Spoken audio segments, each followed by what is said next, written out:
All right, and welcome back to another video. And today I'm going to go ahead and do a season prediction for the 2024-2025 Detroit Lions schedule. Now, I am going to bring up some stats here from last season to help justify where my picks are as far as how high I see the Lions going and how low they could possibly go. Week 1, Sunday Night Football, home opener against the Los Angeles Rams. Matthew Stafford, former quarterback.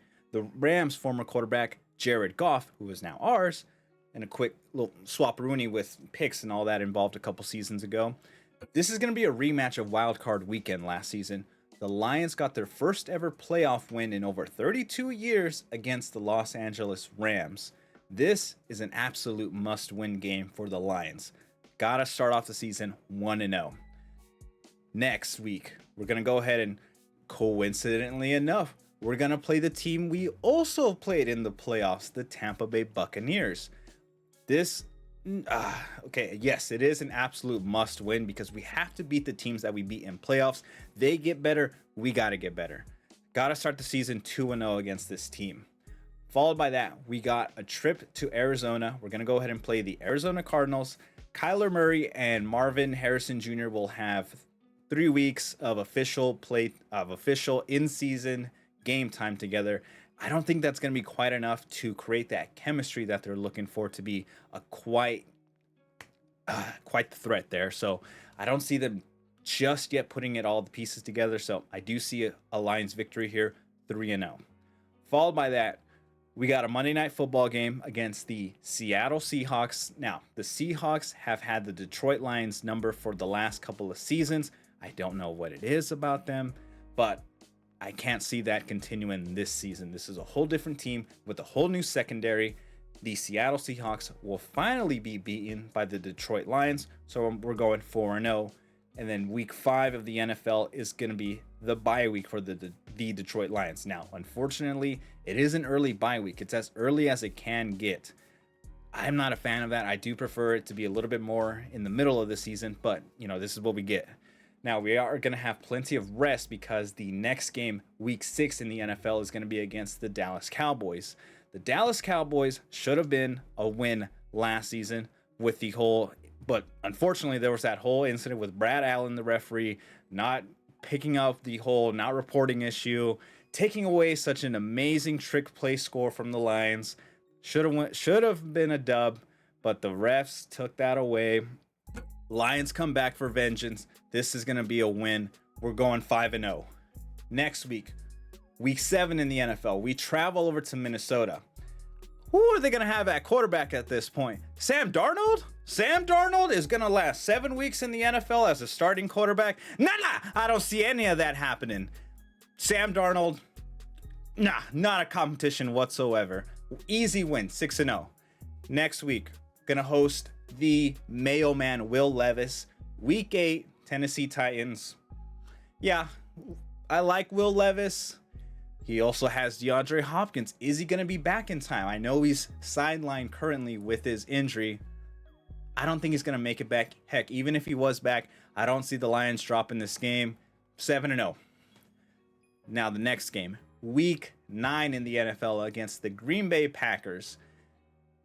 This is going to be a very difficult game. Now, unfortunately, I do see the Lions potentially dropping this game. I hate admitting that we're going to drop a game, but it just seems like too much might occur in Lambeau where a Lions victory would be harder than normal to achieve. So I am going to mark it down as a 7-1, but yeah, hopefully it doesn't go that way.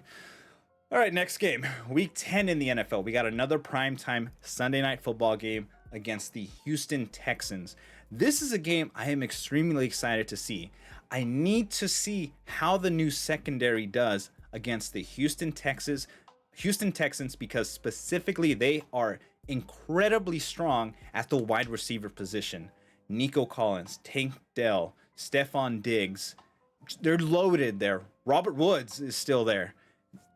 This is going to be what I need to see out of Terrion Arnold and Enos Rakestraw, the brand new cornerbacks graded one of the top 2 cornerbacks in the draft. I need to see such a big improvement here from them. It can't go any worse than last season. Okay, it can, by one spot. We were ranked 31st in pass defense. 31st in pass defense. We could only go down by one slot. Our pass defense, the stats are that we allow 7.8 yards per attempt. So given the enemy quarterback having enough time, he's usually chucking that shit pretty fucking far, and our fucking pass defense wouldn't do shit. Jerry Jacobs, gone. Cam Sutton, gone.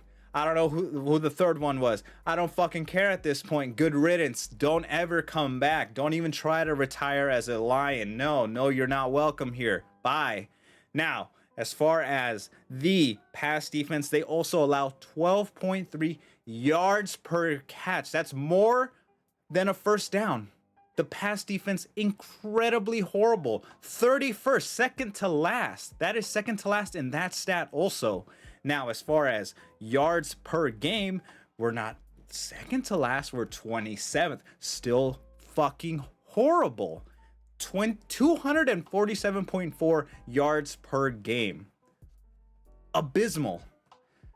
This week 10 against Houston Texans, that's going to be the big test where I look specifically at what our new secondary can do. I do see this one as a win. However, I got a little question mark next to it just because not feeling super duper confident unless I see some great improvement from Terrion and Enos at the beginning of the season. Now, week 11, we're going back home to host against the Jacksonville Jaguars. We got T-Law coming in with Gabe Davis and Evan Ingram. I do see them as a big threat, but I see a Lions victory also. So I got the Lions winning this one. We're 9-1 now. Next week, we're going to go week 12 into the NFL. We're going to go ahead and travel over to Indianapolis to play the Colts. Anthony Richardson is going to be in his sophomore season. Yes, his rookie season did get ended early due to injury, but somehow people are saying he has the fourth best odds to be MVP next season. Fourth best odds for a guy who missed out than more than half of the season. What are we smoking here? Come on, like that's not realistic at this point. I see a Lions win 10-1. Anthony Richardson, I don't hate the guy. The problem with Anthony Richardson is he's a gamble. He is a dual threat quarterback who has a cannon for an arm, and he could run the ball, and he's not afraid to lower his shoulder and make contact. I condemn Anthony Richardson for doing that. A tough son of a bitch. The problem is it's going to be 12 weeks into the season, and injury, I'm not saying I want to see him get injured. I'm saying he might be a little bit more cautious around the time, maybe a little bit more tender. Maybe him and the offensive coordinator are saying, you know what, maybe we shouldn't be doing that. We want to keep the season going. We don't want it to end early like last season. So maybe they come with a whole different plan, and maybe it just doesn't work for them because what Anthony Richardson was doing is working for them. Can it still work by week 12? I don't know. But the amount of doubt that I have makes me believe in a Lions win here, 10-1. Next game, we're going to go ahead and have the Chicago Bears over for Thanksgiving. We're going to wear the old school uniforms, and we're going to get a fucking win on Thanksgiving. Say it with me. We're going to get a fucking win on Thanksgiving. I'm tired of Thanksgiving being ruined by a Lions loss. We haven't won on Thanksgiving in almost 8 fucking years. That ends this season. I understand it's Caleb Williams coming in, #1 draft pick. I don't care. The pressure that I am putting on the Lions to not fuck up Thanksgiving is at an all-time high. This has to be a win. 11-1. Next game, we're gonna play in another primetime game against the Green Bay Packers. Thursday night football. So we got a week's worth of rest just like normal. Usually our fucking schedule is a nightmare around Thanksgiving. We're hardly giving any rest, but this time it lines up with what is normal. I see us getting this win, revenge game against the Green Bay Packers. We're gonna go 12-1. Now I don't come to that quick conclusion because I'm just putting Jordan Love aside and knocking on him. No, I understand the Packers are a threat. especially because they're in our division. But I see the Lions at home getting this win, 12-1. Now, we're also going to be returning home for week 15 in the NFL. We got the Buffalo Bills coming in, Josh Allen with the cannon of an arm. This is going to be another great test for our secondary. We have to get better. We could only go one spot down. I could only see us going up from here. Now, I see this as a Lions win, 13-1. Josh Allen is great. Defense, great. The problem is that there are some question marks for the Bills on wide receivers. Is Keon Coleman, the rookie, going to be able to step up? Yes, I do believe that he's going to step up to a degree, but he's got big shoes to fill, and I think the guy needs some help in the wide receiver room. Someone on that Bills team has to step up. But, again, I see a Lions win here, 13-1. Next week, week 16, the Lions are going to travel over to Chicago, and it's going to be, what? Going to be early December, late November. I see some snow. I see some cold wind. I see some horrible playing conditions. And I unfortunately see a Lions loss, 13-2 here. The reason for that is because the Lions play in a dome. They're not used to outdoor games. I think they only have 4 outdoor games this entire season. And in the cold, I don't know. You would assume most people are going to not perform in an environment that they're incredibly not used to. So I do unfortunately see a win from the Bears in this game. I got us 13-2. Now, next week, the next week in NFL is week 17. I will be at this game. This is going to be a rematch of the NFC Championship game. I'm sitting near the front, and I'm going to be witnessing a Lions win against the San Francisco Gangbang 49ers here. This is an absolute must win. The Rams, yes, that's a must win. Cowboys must win. It does not compare to the San Francisco 49ers victory. We were one half of football away from reaching our very first Super Bowl in team history. Dominance in the first half. Dominance. And no, the fucking secondary fucking gave it up. CJ Gardner-Johnson, good riddance. Good riddance, bro. I'm tired of the bullshit you did that game. Cam Sutton, you're supposed to be in jail. I don't know how you're on an NFL team right now. Good riddance. Jerry Jacobs, good riddance. This is where I need to see a win. More than any other game here, I refuse to see a San Francisco 40 win. No, I don't see any San Francisco win over the Detroit Lions here. This is a Lions victory, 14-2. Closing out the season against the Minnesota Vikings here at home. Sam Darnold? Are you still going to be playing by this time? Who's the backup on the team? I don't even know. I would have thought differently if it was JJ McCarthy, but it's not.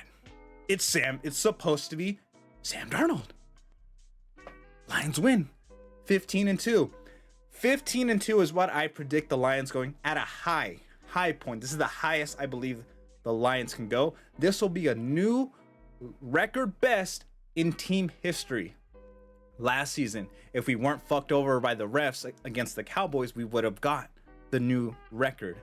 But no, we tied it because of the fiasco that was Brad Allen's dumbass referee.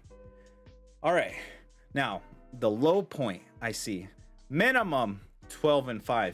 The question mark games that I see on here, Dallas, because we're playing in Dallas, and it better not be a repeat. It can be though, because Jerry Jones, I don't know how we end up always playing over there if he pays the damn league a certain amount to avoid having to come to Detroit. I see some funny business happening there. Houston Texans is another game where I have a lot big question marks there, just because is the secondary ready for the juggernaut that is the Houston Texans wide receiver room? And then finally, question mark on the 49ers game. If something were to go catastrophically wrong like it did last season, this could very well be a loss. I don't want to see any of that though. But like I said, defense horrendous. 31st, second to last in yards per attempt, yards per catch. So if a team was fucking losing, all you have to do to beat the Lions is fucking throw the ball.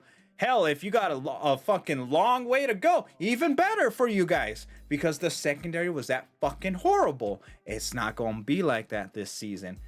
Terrion Arnold, Enos Rakestraw, I believe in you guys. Do what you got to do. Do what you're known for doing. The offense, however, we were ranked top 5 in most categories. Yards per game, 3rd in the league.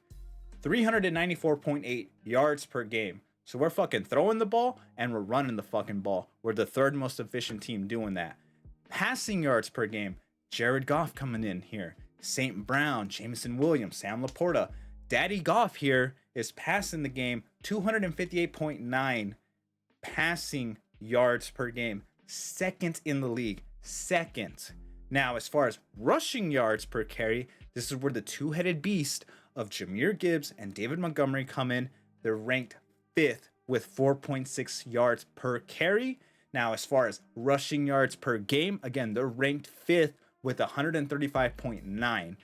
The offense is not a problem. It is not. It is our strength. We're top 5 in categories here. Now, as far as points per game, we're ranked 5th again with 27.1. The offense is fucking doing all the heavy lifting. They're throwing the ball. They're running the ball. The question is, can the new secondary, and it's a given, yeah, they fucking will. The new secondary needs to live up to their potential. If the secondary does that, the Lions are going to be a better team. If the Lions are a better team than last season's team, that would put them in the Super Bowl. So I got the Lions closing out the season at a ceiling of 15-2 and a floor of 12-5. Now, if you guys want to disagree, if you guys want to have maybe bring out some cool points as far as the season goes, if you want to even drop your team's ceiling and floor, go ahead and drop it. We'll go ahead and read it. Hey, thanks for watching this video. Okay, bye.